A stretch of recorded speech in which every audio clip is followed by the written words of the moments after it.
لوگوں اپنے پروردگار سے عاجزی سے اور چپکے چپکے دعائیں مانگا کرو، وہ حد سے بڑھنے والوں کو دوست نہیں رکھتا، اور ملک میں اصلاح کے بعد خرابی نہ کرنا، اور اللہ سے خوف رکھتے ہوئے اور امید رکھ کر دعائیں مانگتے رہنا۔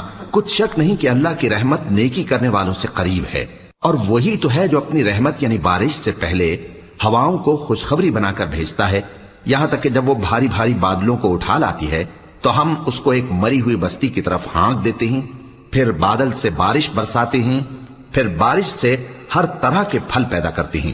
اسی طرح ہم مردوں کو زمین سے زندہ کر کے باہر نکالیں گے۔ یہ آیات اس لیے بیان کی جاتی ہیں تاکہ تم نصیحت حاصل کرو۔ اور جو زمین پاکیزہ ہے اس میں سے سبزہ بھی پروردگار کے حکم سے نفیس ہی نکلتا ہے، اور جو خراب ہے اس میں سے جو کچھ نکلتا ہے ناقص ہوتا ہے۔